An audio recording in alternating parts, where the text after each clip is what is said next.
नमस्कार, मैं हूं Amod Shrivastava. Amazing thought, amazing message, amazing story की दिशा में आज एक कदम और आगे। कतिपय लोगों के द्वारा यह भ्रांतियां फैला दी जा रही हैं कि महाभारत देखना और सुनना अशुभ होता है। क्या घर में महाभारत रखने से लड़ाई होती है? ये लोग कहाँ से आते हैं? ये लोग कौन हैं जो इस तरह की भ्रांतियां हिंदू समाज में फैला रहे हैं? पूछने पर बताते हैं कि इससे घर में लड़ाई हो जाएगी और यह घर के लिए शुभ नहीं होता है। यह एक सोची समझी और साजिश के तहत की गई ये कार्रवाई है। मतलब जब वेद व्यास जी ने महाभारत लिखी होगी तो वेद व्यास जी के सभी लोगों से लड़ाई हो गई होगी, या गीता प्रेस या कोई भी प्रेस या पब्लिशर्स जब इसको छाप रहा होगा या लिख रहा होगा तब सब आपस में लड़ कर मर गए होंगे। कैसी अजीब, कैसे लोग किस तरह की इस तरह की अफवाहें फैलाने में लगे हुए हैं। वह दुकान, वह पुस्तक की दुकान, वह डाकिया, जहाँ जहाँ पुस्तक गई होगी सब जगह झगड़े, लड़ाई, मारकाट मच गए होंगे। महाभारत शब्द में कहाँ से किसी को लड़ाई झगड़ा वाला अर्थ नजर आया, यह समझ से बिल्कुल परे है। अगर किसी के कान ठीक से नहीं सुनाई देते, किसी को मोतियाबिंद हो गया हो, वह भी महाभारत शब्द सुन या देख कर नहीं कह सकता कि इसमें कोई भी भाव लड़ाई झगड़ा वाला दिखता हो या समझ में आता हो। महाभारत का क्या अर्थ है? महाभारत महान या विशाल, धन भारत या आर्यवर्त। महाभारत का अर्थ है महान भारत या महान आर्यवर्त। इसमें किसने लड़ाई खोज ली, किसने झगड़ा खोज लिया, किसने ये अफवाह फैला दिया कि महाभारत पढ़ने और उसको घर में रखने से घर में कलह हो जाती है। इसका अर्थ है उस महान या विशाल भारत की कहानी। ये पता नहीं क्यों मूर्ख लोग यह शब्द प्रयोग करने लगे कि मैं तो महाभारत करवा दूंगा, या इस तरह की घटनाओं से घर में तुम्हारे महाभारत हो जाएगा। अगर हो भी जाएगा तो अच्छी बात है, मतलब यह भारतवर्ष फिर महान बन जाएगा। लोगों ने क्यों इस शब्द का प्रचलन किया यह समझ के बाहर है, लेकिन इतना तय जरूर है कि यह एक सोची समझी चाल के तहत ये की गई कार्रवाई है।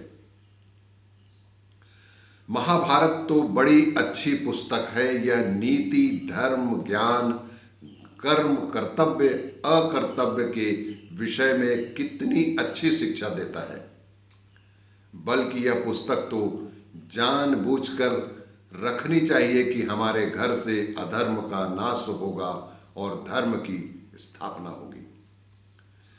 कुछ लोग वह अर्जुन को गीता का उपदेश करते भगवान कृष्ण वाली फोटो भी नहीं लगाते कि यह अपशकुन होता है। अपशकुन तो हमारी बुद्धि बन गई है जो उस चरित्र और उस घटना की साक्षी को अपने घर में नहीं लगा रहे, जो अधर्म का नाश करके और धर्म की स्थापना के लिए हुई थी।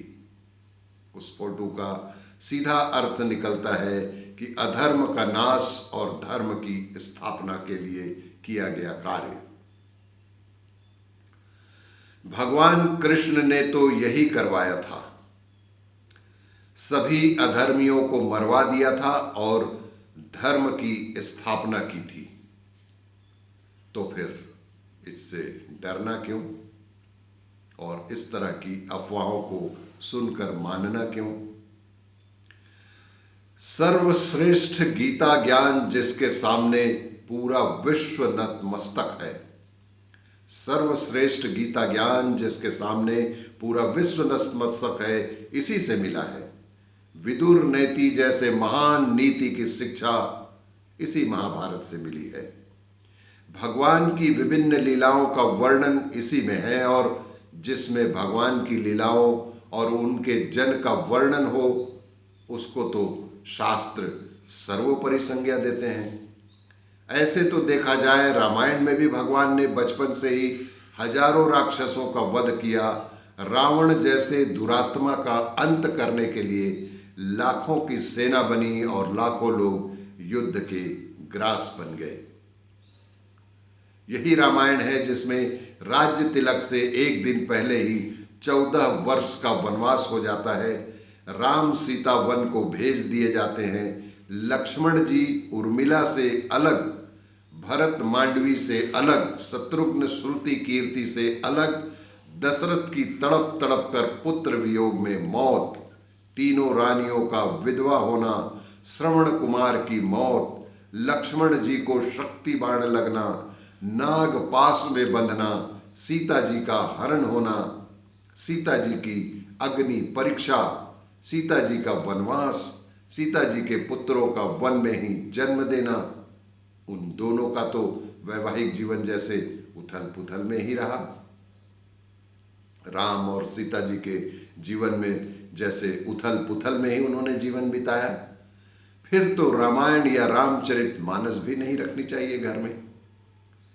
इस तरह के फिजूल की बातों से अपना ध्यान हटाएंगे और जो अफवाह हैं उससे बचें और लोगों को भी बचाएं, क्योंकि इससे दाम्पत्य जीवन खराब होगा या कोई तुम्हारी स्त्री को उठा ले जाएगा और हो सकता है तुम्हारे बच्चे भी वन में ही जन्म लें। इस तरह के अफवाह जो है उनसे जरा बचें।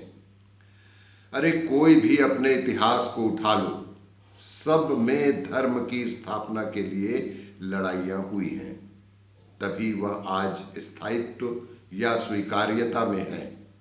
अगर संघर्ष या लड़ाइयाँ नहीं होंगी तो वह कथा ही नहीं बनती या उसको ऐतिहासिक पटल पर मान ही नहीं मिलता।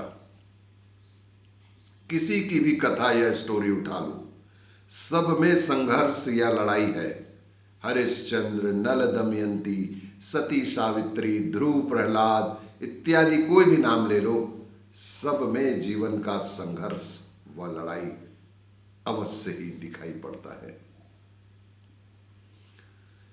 इसलिए आप सभी से निवेदन है कि इस तरह के अफवाहों से बचें और हमारे सबसे पौराणिक और सबसे महत्वपूर्ण धर्म ग्रंथ का घर में अवश्य रखें और इसकी जानकारी आने वाली पीढ़ी को अवश्य दें और किसी भी तरह के अफवाह से उन्हें बचा के रखें।